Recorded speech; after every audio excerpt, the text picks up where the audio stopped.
Welcome everyone to my second vlog. Thanks to those who listened to the first one. I suppose where I'd like to start today is to talk about our fabulous quarterly event that we had a couple of weeks ago. And that was really a success because of the effort that the team put into making it happen, but also for everybody participating. These things only work when you actually really get involved, and it was so heartwarming to see everybody get involved and write things that they were grateful for on everyone's back, and it was just a great day. So thank you for that. In terms of the other part of that session was we did change it up a bit in that we had invited Charles to come and talk to us, and that was a really important discussion for us around people feeling significant in their work and at home, and the catastrophic things that can happen when you don't feel significant. So it's really important that we keep an eye out on ourselves and our colleagues and make sure that we know that we're coming to work and making a contribution and feeling significant in our workplace. We also spoke about that we're all leaders. It's not just the people at the top, everybody's a leader, and everybody has an opportunity to actually forge their own destiny at work and actually take control of what they can and be really proud of what they do. And I think that helps build that significance in the workplace. So thanks for Charles coming along and leading us in that session. I really like the format of bringing in someone external to our team, and we'll keep looking to opportunities to do that. Also wanted to recognise our award winners from our first reward and recognition program. So that was Brett Miller, our comms and engagement team, and our planning services team. So well done, guys. I can see you all walking around with your mugs, and I'm quite envious, but it's lovely to see, you know, a mug here and there that says I love DPTI or DPTI loves me, I love Colonel Light. What an absolutely fantastic thing to have around the office and something to aspire to, I think. I also had my first coffee club catch-up with Janaki, Carmilla and Chris. It was a really informal catch-up, and I thank the three of them for just coming out and having a chat about their lives and about what they're doing in work and learning a little bit more about me as well. So it was a nice little session away from the office, just a relaxed setting for coffee, having a bit of a chat. So hopefully if you do want to keep doing that, we can keep having these fun chats over coffee and learning a bit more about each other and what we do outside of work and inside of work. So that was, I think, really successful. We're also, through the reward and recognition team, working on our next directorate catch-up, which, as you know, will be followed by our Christmas party. Again, we're looking for someone external to come and have a chat to us. I'd really love us to focus on the importance of downtime over Christmas and just enjoying some relaxation and coming back refreshed for 2019, because I'm pretty sure it's going to be another big full-on year for us. So thanks to those who set it up, thanks to our winners, and thanks to everyone for participating in such a fantastic way. In terms of other things that have happened since we last spoke, obviously we've had some really big news in Tim Anderson, Chair of the Planning Commission, resigning. It was always Tim's intention to resign partway through his 3-year tenure. He was put in place to set up the probity and the governance of the Commission, and he has done that in a really solid way. He has built great relationships between the Commission and the Department and the Minister, which in the early days was really difficult because we hadn't had a relationship like this before. So I really thank Tim for the work he did in supporting us as a team, and in particular supporting me and allowing us to work so closely with the Commission as we roll out the new planning system. So in Tim's stead, the Minister has appointed Mr Michael Lennon, who's a current member. Michael is probably well known to a lot of you. He knows planning inside and out. He is a wealth of knowledge. He's worked in local government, state government, private sector, internationally, across Australia. He is going to be a great champion for great planning. He loves planning. He started to do some land supply work with Chris Rudd, which he just absolutely loves. So Chris and your team, you're going to be working closely with Michael over the coming years, which is great because the work you do is critically important to building the kind of South Australia we all want to live in. I've also had the chance to meet our new CE last week. He caught up with all the GMs and chiefs to have an hour with us. I got a quick opportunity to talk about what we do in this directorate, and he really understood what we did and seems excited about what we've got coming before us. He's also really keen on customer service, as am I, so I think that'll fit well with our directorate, and I really look forward to him starting. Andrew McKeegan and I also met with the Premier a couple of days ago. He wanted to have a yarn about planning, so that was really good for us. It didn't have any particular topics, he just wanted to have a talk about his understanding of what we do and what the new system will look like. And it's really pleasing to know what we do is really well regarded by him, and that he has a really good high-level understanding of what the reforms are going to do for this state. And we talked through his understanding of that, and he really has a good knowledge of, at a higher level, what this new system will look like. and what we need to do over the next 18 months to also keep the system alive and keep the applications moving through the system. We've also had a number of new people start. So I'd like to welcome Jason Cadena, who started on Monday. He's our new Unit Manager of Development Assessment. So Jason, welcome. You come to us from Marion Council, so you're used to a busy DA workload. We also have a busy DA workload, and we really look forward to you joining the team and working with us on keeping those, getting through the system, and the importance of them and the complexity of them to actually the growth of our state is really important. So hope you enjoy working with us, hope you enjoy working with the SCAP. It's a really critical role in our team, and we're really happy to have you. I also welcome Mary Ellen Catchpole back to the team. Mary Ellen is a change manager. She'll be working closely with the transition team. Mary Ellen has just sort of come off working with the Queensland Government on their planning reforms. She's a wealth of knowledge in helping manage communities and local government through significant change, and it's fantastic that we've been able to entice her to Adelaide, and she's going to see through the rest of the program with us, which is really fantastic. In the interim, she'll work closely with Therese, and they'll manage the change portfolio together.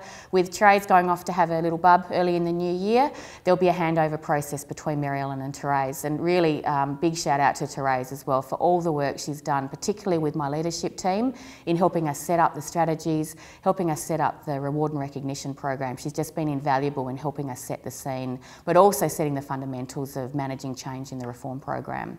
So thanks to that. We've also got Chelsea Hall has joined us. Chelsea is in the admin team. So Chelsea, welcome to you. I know you'll love working with Mel and the crew. They're a fantastic group of people. There's always something interesting to do, so I hope you enjoy your time with us. So welcome to the new people. We also have a number of jobs either about to come out or out on the market now. One of them is recruiting for Penny Pearce replacement. It's going to be pretty hard to replace Penn, but we'll give it a red hot crack. We've also got 2 building positions about to come out. One is to help with the humongous cladding audit that we need to do, a really important piece of work. And then we've also got a role coming out shortly for a DA planner. So if you've got anyone in your networks that you think would suit those roles, please give them a call and let them know that something's coming up. We'd love to have some new enthusiastic people in the team. And as many of you know, we've also got 2 roles out at the moment: the Program Director for Reform, hugely important role, and the Manager of E-Planning, another hugely important role. So we will have some more new faces over the coming months, but please keep your eyes out for the right kind of people, because we love to build our team. So in terms of, I wanted to just close the vlog by saying we've got a really mountainous piece of work to do before Christmas, and it's really, really important that we continue to work with a sense of urgency and with a real team focus. We will not get this work done if you work in isolation. You have to seek out and find people to help you work in your team. It doesn't mean those people come and change on the org chart. It just means they help you on a particular project to get over that hurdle. And we've got a lot of great people across the floor and across both buildings who are looking for opportunities to get involved in a range of things. So I'll just give you a quick snapshot of what we've got before the end of the year. It's not to scare you. It's really just to say, let's pull together as a team and get this work done. Because if we achieve this work, we can start next year really fresh and with a fantastic start. And any delays we have this year just start compounding and make it more difficult when we come back after Christmas. So in terms of what we've got on the list, excuse me, I am going to read from it because I can't remember it all because there's so much. But we will have obviously this inevitable push for development applications and land divisions to get through before Christmas. I always remember every year we're always working pretty much up until we close the shop. This year will be no different, I'm sure, and the SCAP are prepared also to support us in working hard to get through as many of those big applications that we can before Christmas. Nice Christmas presents for some people.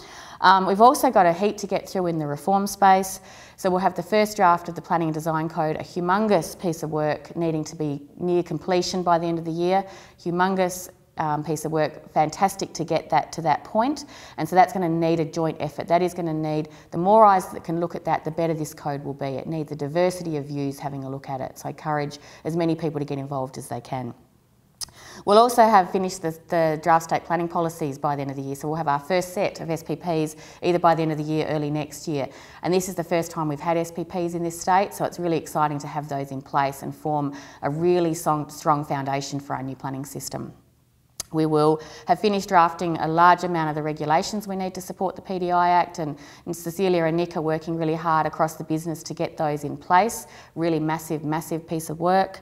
We'll have a code vendor engaged, so we'll have actually somebody working on creating the code in an e-planning environment. How exciting, it'll be fantastic.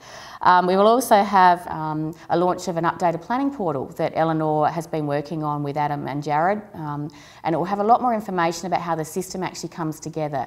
At the moment, there's information about all the instruments. The new page will start to talk about actually how is this system seen together and how does it work together? What does it mean for community? What does it mean for planners? What does it mean for developers? And it'll be really exciting to see that out and about, and a much stronger consultation focus from that portal as well. So it'd be great to have that out.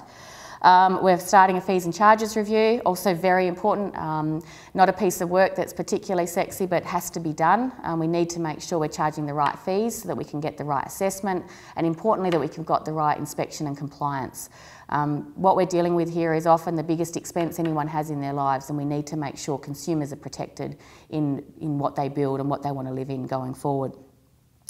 We will have finished the accredited professionals scheme, which Cecilia's been working on hard all year. It has been a lot more complex than we envisaged, but it will be a fantastic outcome to have decisions made by professionals going forward.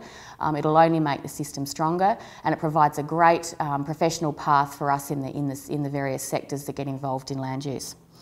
We also will have released 3 policy papers, so we've got another 3 in the works. Ali's team working very hard around those, around a productive economy, people and neighbourhoods, and design in the planning system. They'll be out in November. Really important documents again that help talk about policy reform and policy direction that we need in the code to deal with those really important matters. We'll also finish the Joint Planning Board pilot and the Infrastructure Scheme pilot by the end of the year with pieces of collateral and templates that will go out so that if people are interested in taking on any of those new instruments, they can. We'll continue with the cladding audit, huge piece of work, and we're well progressed in that, and we'll continue to climb that mountain to get towards the end of the year by making sure we inspect as many properties as possible so that we're all safe and sound in the buildings that we inhabit. We'll open the Planning and Development Fund local government grant round, hoping to do that in October, November.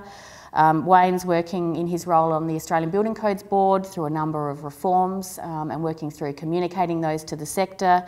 And then of course we've got a massive EIS just lodged with us for the Smith Bay Wharf, and this will be a huge piece of work for Rob and Sharon and Simon and the team, talking to that Kangaroo Island community about what this wharf will actually mean and how the impacts can be managed. And that will start a very rigorous assessment process that will take probably another 6 months from here. So, a quick shout out. I'm shouting out to Simon Neldner this month. Simon I've worked with for sort of just over a decade now. Simon is the most reliable set of hands you'd ever come across. He is exceptionally expert in planning. There's very few people in the country that would know as much about some of the forms of development that he assesses, and we are very lucky to have him. He's very supportive of his team. His work ethic is second to none, and the work he's been doing in the Crown development space is really impressive. These are some of the most important DAs that we ever see. There are significant state infrastructure, and the work that he puts into getting them through the system in the best shape they can is to be commended. So thanks, Simon. It's always a pleasure working with you, and we're very lucky to have you.